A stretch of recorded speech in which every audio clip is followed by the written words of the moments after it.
నమస్తే అండి. అందరూ బాగున్నారా? మేమైతే చాలా చాలా బాగున్నామండి. ఆ భగవంతుని దీవెనలతో మీరందరూ కూడా బాగుండాలని అయితే కోరుకుంటున్నాను. ఈ రోజు అయితే టైము 7:30 అయినప్పటికీ ఇంకా వంట అయితే కాలేదు. అంటే మొదటిసారి మా ఆయన అయితే నాటుకోడి తీసుకొస్తానన్నారు. దొరుకుతుందో లేదో ఎవరినైనా అడిగేసి నేను ఫోన్ చేసి చెప్తాను, అప్పుడు బగారా రైస్ అయితే వండమన్నారు. ఇంతవరకు నేను నాటుకోడి ఎప్పుడు వండింది లేదు, అలాగే తిన్నది లేదు. ఊర్లోనే వేరే వాళ్ళతో అయితే కోడినైతే కొనుకొచ్చారు. కోడిని పొతం చేసేటప్పుడు ఒక 10 సార్లైనా నాతో అని ఉంటాడు, కూర మాత్రం మంచిగా చెయ్యాలని. మనం పదే పదే చేసిన వంటలే చేయటం కుదరొచ్చు, కుదరకపోవచ్చు. అలాంటిది మొదటిసారి చేసేది కుదురుతుందన్న గ్యారెంటీ ఉంటుందంటారా? నాకైతే కాస్త జలుబైందనమాట, అందుకే వాయిస్ సరిగ్గా వస్తుందో లేదో. నాటుకోడి అంటే చాలా మందికి ఇష్టం ఉంటది, కానీ ఏంటో నాకైతే అస్సలు నచ్చదు. నార్మల్ చికెన్ లో అయితే మొత్తం మెత్తటి ముక్కలు ఉంటాయి కదా, కానీ దీంట్లో మాత్రం అన్ని బొక్కలే ఉంటాయి. కానీ బొక్కల టేస్టే మంచిగా ఉంటదంట. చిన్నపిల్లలు మెత్త ముక్కల కోసం దేవుళ్ళు అన్నట్టు నేను కూడా అంతేనండి. చికెన్ తినొద్దని చాలా మంది అంటున్నారు కదా. మీ కోళ్ల ఫారంలో ఉన్న కోళ్లు చనిపోతున్నాయా అనేసి అడిగారనమాట. కానీ కోళ్లు పోయి చాలా డేసే అవుతుంది కాబట్టి నిజంగా కోళ్లు చనిపోతున్నాయా లేదా అనేది మాకు తెలియదండి. ఏదైనా ఫంక్షన్లకు వెళ్ళినప్పుడు చికెన్ గనక చేశారనుకోండి, మంచిగా కడుపు నిండా తినేదాన్ని. నాటుకోడి గాని లేకుంటే మటన్ గాని చేశారనుకోండి, ఏదో ఇంకా తప్పదు కాబట్టి చారు వేసుకునైనా తిని ఇంకా ఇంటికి వచ్చేసేదాన్ని. మా ఆయన నాటుకోడిని ఎప్పుడు బయట తినటమో కానీ ఇంట్లో ఇలా పొతం చేయటం మాత్రం మొదటిసారి అనమాట. నాటుకోడి ప్రియులైతే చాలా మందే ఉంటారు. ఇంకా ఊర్లలో అయితే దొంగతనంగా నాటుకోళ్లు తినే వాళ్ళు కూడా ఉంటారనమాట.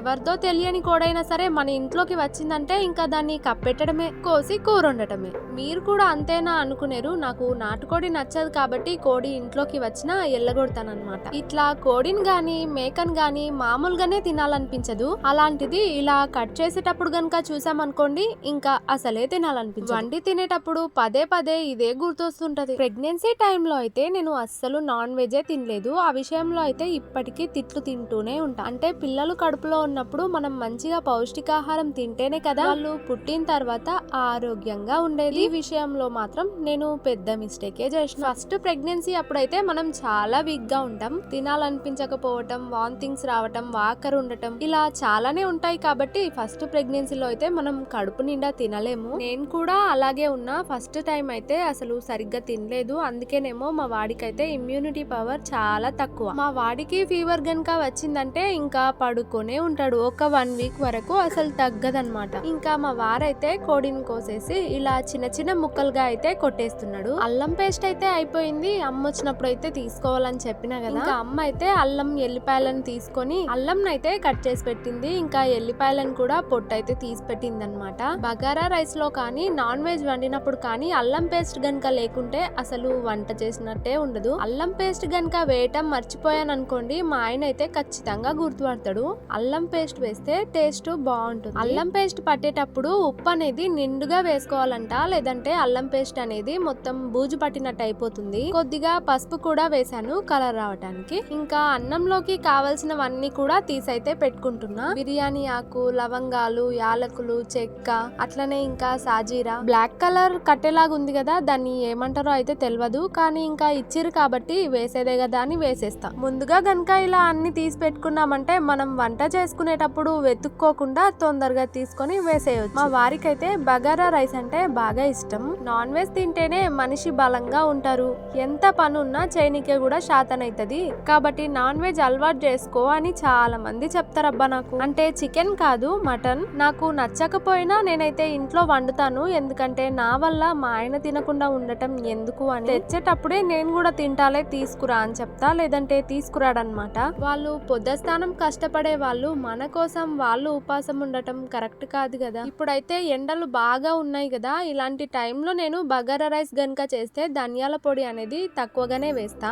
ఊరికే దూపైతది అంటారనమాట, అందుకే ఇంకా నేను తక్కువగానే వేస్తాను. 1 గ్లాస్ బియ్యానికి 1 గ్లాస్ వాటరు, అట్లనే గ్లాస్ లో సగం వాటర్ అయితే పోస్తా. ఇంకా నీళ్లు మసలే వరకు మూత పెట్టేసి ఇంకా చికెన్ కూడా పొయ్యి మీద వేసేద్దాం. ముందైతే నేనైతే చికెన్ లో కాస్త ఉప్పు, పసుపు అలాగే నూనె అయితే వేసుకొని మొత్తం కూడా కలిపి పెట్టుకుంటా. ఇది వండటం మొదటిసారి కాబట్టి ఆల్రెడీ యూట్యూబ్ లో చాలా వీడియోస్ అయితే చూసేసాను. మొదటిసారి అయినా సరే పర్ఫెక్ట్ గా వండాలనుకున్నా. ఇంకా నీళ్లు మసలగానే బియ్యం అయితే వేసేసాను. ముందుగానే కడిగి పెట్టుకుంటాను కాబట్టి కాస్త వాటర్ అయితే తక్కువగానే వేసుకుంటా, అన్నం తొందరగా ఉడికిపోతుంది కదా. వీడియోస్ అయితే నేను డే బై డే పెట్టాలని చాలా ట్రై చేస్తున్నా. వీడియోస్ తీయటం, ఎడిటింగ్ చేసుకోవటం అయినప్పటికీ వాయిస్ ఇవ్వటం కుదరట్లేదు. ఎంతో కష్టపడి ఒక సైడ్ వంట చేసుకుంటూ ఒక సైడ్ వాయిస్ ఇచ్చినా కూడా నేను పెట్టాలనుకున్న టైం కి అది అప్లోడ్ అవ్వట్లేదు. నేనైతే ఉదయం 10 గంటలకైతే వీడియో పెడదాం అనుకుంటా, కానీ ఆ టైం వరకు వీడియో అయితే అప్లోడ్ అయితలేదు. నా అదృష్టం కొద్దీ మా ఆయన కోళ్లపారం దగ్గరికి గనుక వెళ్ళాడనుకోండి, ఇంకా ఫోన్ అయితే ఇస్తాను, ఫాస్ట్ గా అప్లోడ్ అయిపోతుంది. ఇప్పుడు కోళ్లు కూడా లేవు కాబట్టి ఇంకా మార్నింగ్ అయితే అక్కడికి వెళ్ళట్లేదు అనమాట. అందుకే ఇంకా వీడియో అప్లోడ్ అయ్యే వరకు నేను బయటనే తిరగాల్సి. కరివేపాకు అయితే ముందు వేయటం మర్చిపోయాను, అందుకే ఇంకా చికెన్ వేసిన తర్వాత వేసిన. ఇంకా చపాతీలు అయితే చేయాలి. చపాతీ ఊలో గనక తెచ్చుకుంటే వైట్ తెచ్చుకుంటాం అనమాట, కానీ దానికంటే ఇదే మంచిది అంటారు కదా. గోధుమ పిండి అంటేనే వైట్ కలర్ లో కాకుండా ఇట్లనే ఉంటది కదా, మరి అందుకే ఒకసారి అయితే చూద్దాం అనేసి ప్యాకెట్ లో అయితే తెచ్చుకున్నా.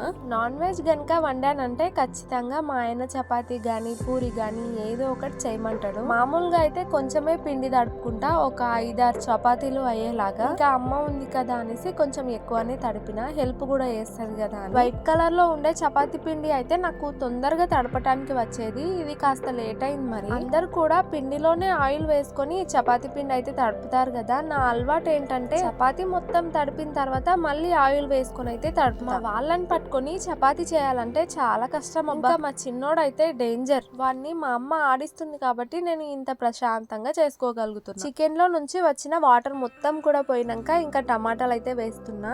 నాకైతే ఈ టమాటాలు వేసి వండటం అంటే అస్సలు నచ్చదు, కాకపోతే గ్రేవీ మంచిగా అవుతుంది అనేసి వేస్తాను. మాకైతే రోజు ఎటో దిక్కు తిరగటమే అయింది. ఆ ఫంక్షన్ అని ఈ ఫంక్షన్ అని డైలీ ఏదో ఒకటి ఉందా. నాకు ఫంక్షన్లు అంటే అస్సలు నచ్చవు. పెళ్లి అవ్వక ముందు కూడా ఫంక్షన్స్ అంటే అస్సలు పోయేదాన్ని కాదు, కానీ ఫ్రెండ్స్ తో మాత్రం బాగా తిరిగేది. ఈ విషయంలో అయితే మా ఇంట్లో గొడవ కూడా అయ్యేది. నేను వెళ్ళిన ఫ్యామిలీ ఫంక్షన్స్ కంటే కూడా ఫ్రెండ్స్ తో తిరిగిందే ఎక్కువ ఉంటది నా లైఫ్ లా. మా అమ్మ గనుక ఊరొచ్చిందంటే నేను ఉదయం కాస్త లేట్ గా లేస్తా. నేను లేచే వరకు మా అమ్మ అయితే అన్ని పనులు చేసేస్తుంది, ఒక వంట మాత్రమే బ్యాలెన్స్ ఉంటది. నన్ను లేపమ్మా అని చాలా సార్లు చెప్తాను, కానీ అసలు లేపదు. లేవటం చక్కగా పని చేసుకోవటం. అమ్మ ఇక్కడ ఉందంటే నేను 6-6:30కి అయితే లేస్తా. ఒకవేళ నేను మామనార్ గనుక వెళ్ళాను అనుకోండి అమ్మ దగ్గరికి, అప్పుడైతే ఇంకా లేటు 7-8కి అయితే లేస్తా. లేవటం, బ్రష్ చేసుకోవటం, తినటం, అంతే. ఇంకా అక్కడ మనకుండే పెద్ద పనులేమి ఉండవు అనమాట. ఇంకా ఎక్కడికి బయటకు వెళ్ళేది కూడా ఉండదు. ఎందుకో గానీ ఇక్కడ బాగా అలవాటు అయిపోయిన తర్వాత అక్కడికి వెళ్ళినా సరే నాకు బోర్ గా ఫీలింగ్ ఉంటది, ఊరికొచ్చేయాలనిపిస్తుంది. మళ్ళీ పిల్లలు కూడా ఇక్కడ ఉంటే మంచిగా ఆడుకుంటారు,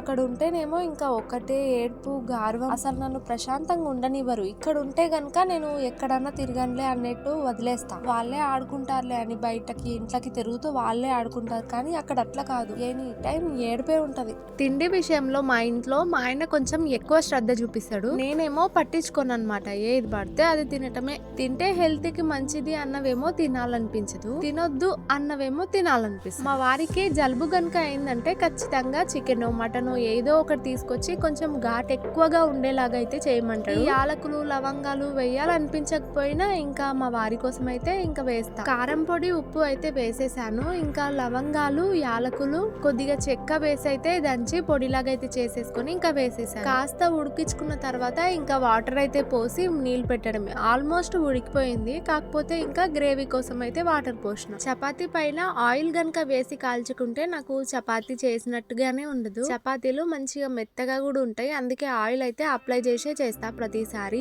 నెయ్యి వేసినా కూడా టేస్ట్ అయితే మంచిగా ఉంటది, కాకపోతే మా వాళ్ళు తినరు. నేను ఏదైనా వంట ట్రై చేసినప్పుడు కనీసం వాళ్ళకు తుమ్మొచ్చినా దగ్గొచ్చినా సరే నువ్వు వంట చేసినందుకే మాకు వచ్చిందంటారు. ఇంకా నాటుకోడి కూర కూడా అయ్యింది.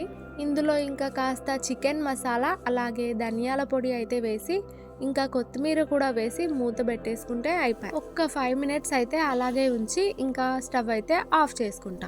మీరు చాలా ఫాస్ట్ గా మాట్లాడుతున్నారు, కాస్త స్లో చేయండి అంటారు కదా. నేను ఆపి స్లోగానే మాట్లాడతా, కాకపోతే ఎడిటింగ్ లో అన్నిటిని కూడా పక్క పక్కన సెట్ చేయటం వల్ల అది ఫాస్ట్ గా వచ్చేస్తుంది. ఈ కూర అంటే నాకు ఇష్టం లేకపోయినా చూస్తుంటేనే తినాలనిపిస్తుంది అబ్బా. ఇంకా ఒక 2-3 చపాతీలు చేసుకుని నేను కాలుస్తుంటే ఇంకా అమ్మ కూడా చపాతీలు అయితే చేస్తుంది, నేనేమో కాలుస్తున్నా. వంట అవ్వగానే ఇంకా స్టవ్ పెట్టిన టేబుల్ మొత్తం కూడా క్లీన్ చేసేసుకుంటా. అది క్లీన్ చేసిన తర్వాతనే తినటం, లేకుంటే అస్సలు ప్రశాంతంగా ఉండదు. అది క్లీన్ చేసుకుంటేనే నేను ప్రశాంతంగా కడుపు నిండా తినగలను. వంట అవ్వగానే టేబుల్ మొత్తం క్లీన్ చేసుకొని ఇల్లు ఒకసారి ఊడ్చేసుకొని ఆ తర్వాతనే అందరికి అన్నం పెడతాం. అన్నం తినేటప్పుడు ఎలాగూ చల్తారు, మళ్ళీ ఊడ్చాల్సి వస్తుంది తప్ప. మొదటిసారి కదా చేయటం, బాగొస్తుందో రాదో, టేస్ట్ ఎట్లయితుందో ఏమో అనుకున్నా. చూడటానికి మాత్రం చాలా బాగుంది, మరి టేస్ట్ ఎట్లుందో ఇంకా తింటేనే తెలుస్తుంది. ఇంకా అన్ని కూడా కింద పెట్టేసుకొని తినటానికి అయితే కూర్చుంటున్నాము. మా మరదలు అయితే వచ్చిందనమాట ఇంటికి. ఒక డ్రెస్ ఉండే కుట్టినవా అని అడగటానికి వచ్చింది.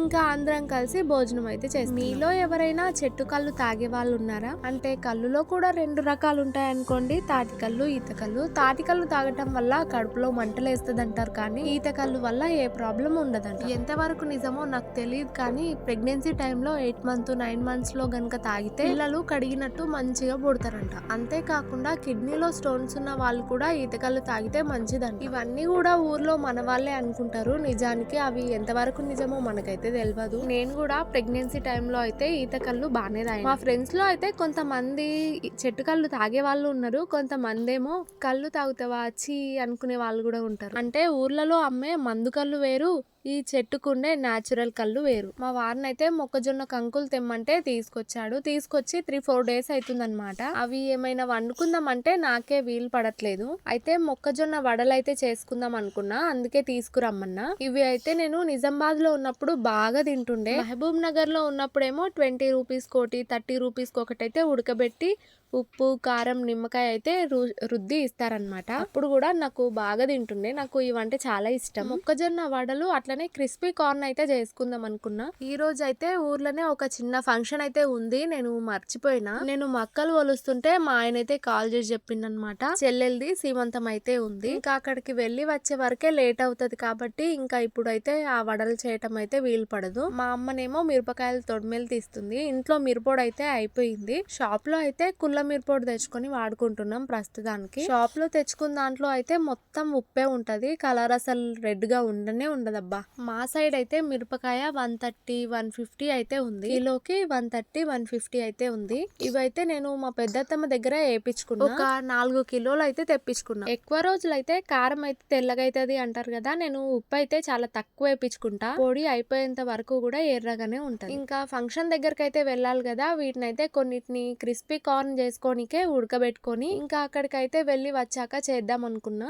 కుక్కర్ లో అయితే వేసి పెట్టి అమ్మకైతే చెప్పి ఇంకా నేనైతే అక్కడికి వెళ్ళిపోయినా. ఊర్లోనే కానీ వేరే గల్లీలో అయితే ఉంటదన్నమాట ఇల్లు. మా ఆయన వాళ్ళ సొంత మామ కూతురు. అక్కడికి వెళ్ళిన తర్వాత చాలా సేపటికైతే స్టార్ట్ అయింది. అంటే ముందైతే బాబాయ్ వాళ్ళ ఇంటికి వెళ్ళాం, ఇంకా అక్కడ నుంచి బుట్టి తీసుకొని వాళ్ళ ఇంటికి వెళ్ళాం. అంటే చెల్లెల్ వాళ్ళ హస్బెండ్ వాళ్ళది ఊర్లోనే అన్నమాట ఇల్లు. మా బాబాయ్ వాళ్ళ ఇంటి వెనకాలనే మా చెల్లెల్ వాళ్ళ అత్తగారి ఇల్లు ఉంటది. ఇంకా బుట్టి నింపిన తర్వాత బయట కూర్చొని అయితే స్ప్రైట్ తాగుతున్నారు. ఈయననేమో మామ, నాకు ఫుల్ సపోర్ట్. ఇంకా ఈమె చిన్నత్తమ్మ, ఈమెనేమో నడపత్తమ్మ. అంటే మా ఆయన వాళ్ళ అమ్మ తోడ వాళ్ళు ముగ్గురు అన్నమాట, అక్క చెల్లెళ్ళు, ఒక తమ్ముడు. ఈమెనేమో పెద్దత్తమ్మ. మా ఆయన అయితే కనీసం మా అత్తమ్మని చూడలేదంట, అంటే చిన్నప్పుడే చనిపోయింది కదా, కనీసం ఫేస్ ఎట్లుంటది అనేది కూడా మా ఆయనకైతే తెలియదట. వీళ్ళతో అయితే ఏదైనా ఫోటో ఉందేమోనని అడిగాం, కానీ ఫోటో కూడా లేదంట. డైరెక్ట్ గా చూడకపోయినా కనీసం ఫోటో ఉన్నా బాగుంటుంది, కానీ ఏం చేస్తాం, ఇంకా అదృష్టం లేదంతే. మా ఆయనకైతే వాళ్ళ అమ్మంటే కొద్దిగా కోపం. చిన్నప్పుడే నన్ను వదిలేసిపోయింది. అసలు పేరెంట్స్ లేకుండా బతకటం అనేది చాలా కష్టం అబ్బా, అందులో అమ్మ లేకుంటే బతకటం ఇంకా కష్టం. ఇంకా అక్కడ కూడా నాటుకోడి అయితే వండిరనమాట. ఇంకా తినేసి ఇంటికైతే వచ్చేసాను. మొక్కజొన్న ఇత్తులు అయితే ఉడకబెట్టిపోయినా కదా, ఉడికినవి బంద్ చేసింది అనమాట అమ్మ. ఇక ఇంటికి రాగానే వాటిని అయితే ఏంపుకున్నా. ఇంటికి వచ్చేసరికి 9 అయింది. ఇంకా పిల్లలు కూడా పడుకోలేదు అప్పటికి. కొన్నిటిని ఏంపినా, కొన్నిటినైతే ఇంకా అలాగే ఉంచేసిన. మార్నింగ్ అయితే వేపుకుందాంలే అని అలాగే పెట్టేసిన. ఒక బ్లౌజ్ అయితే అర్జెంట్ గా కుట్టేది ఉందన్నమాట, నెక్స్ట్ డేనే మార్నింగే ఇవ్వాలి. ఈవినింగ్ టైంలో వాళ్ళు కాల్ చేస్తే నాకు అప్పుడు గుర్తొచ్చింది. సాయంత్రం అయినా కుడదామంటేనేమో ఇంకా సీమంతం దగ్గరికి వెళ్లాల్సి వచ్చింది. ఇక ఇంటికి రాగానే బ్లౌజ్ అయితే కట్ చేసి పెట్టుకుంటున్నా. అంటే నైట్ కట్ చేసి పెట్టుకున్నా, మార్నింగ్ తొందరగా లేచి అయితే కుట్టుకోవచ్చు కదా అనేసి కట్ చేసి పెట్టుకుంటున్నా. నైట్ టైంలో కుడదామంటే మా వాళ్ళు ఒప్పుకోరు, సౌండ్ పెట్టకు డిస్టర్బెన్స్ అవుతుంది అనేసి ఒప్పుకోరు అనమాట. మళ్ళీ నార్మల్ బ్లౌజ్ కూడా కాదు, ఏదైనా డిజైన్ పెట్టి అయితే కుట్టమన్నారు. స్కూల్లో సెల్ఫ్ గవర్నమెంట్ డే అయితే ఉందంట, టీచర్స్ అవుతారు కదా, అందుకోసమే కుట్టించుకుంటుంది. బ్లౌజ్ ఎట్లా కుట్టినా ఏంది అనేది నేను నెక్స్ట్ వీడియోలో చూపిస్తా. ఇదన్నమాట ఈ రోజటి వీడియో గనుక నచ్చితే తప్పకుండా ఒక లైక్ ఇవ్వటం, సబ్స్క్రైబ్ చేసుకోవటం మర్చిపోకండి. మరొక వీడియోతో అయితే మళ్ళీ కలుస్తాను. ఉంటానండి. బాయ్.